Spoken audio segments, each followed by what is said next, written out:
And officials there warning that the entire state will feel the impact with torrential rain, catastrophic storm surge, even tornado threats. CBS's Jason Allen's in Tampa, which could see a foot of rain by the time the storm is done.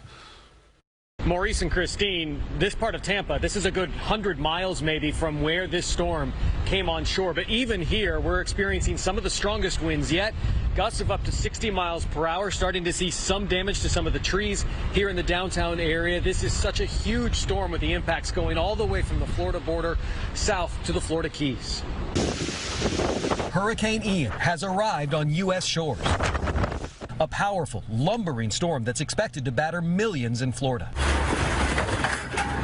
Hurricane hunters flying directly into Ian felt the storm's power, and satellite imagery shows lightning in the eyewall as Ian approached. Officials are warning of dangerous flooding and life-threatening storm surge. Some places going to get 2 feet of rain. It's moving that slow. Flooding began on these streets in Naples while Ian was still offshore, and downed power lines sparked this fire. Residents in the highest risk areas were warned. If they hadn't gotten out by this morning, it was too late.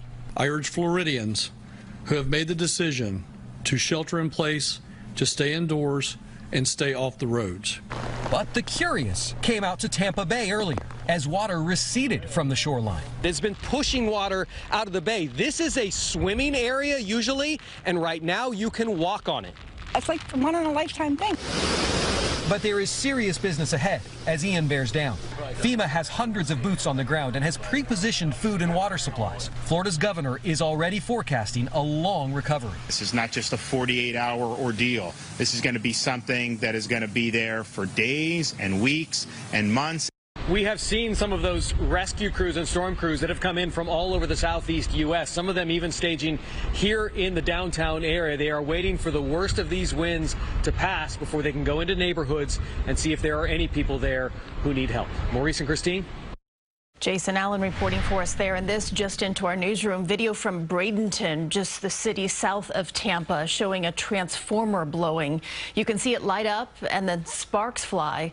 Reporters on the ground there say that a power outage followed right after this happened. The hurricane will leave much of central Florida deserted this week as well, including the big theme parks. Disney World said it is closing today and tomorrow. SeaWorld and Universal Studios are also closed until Friday.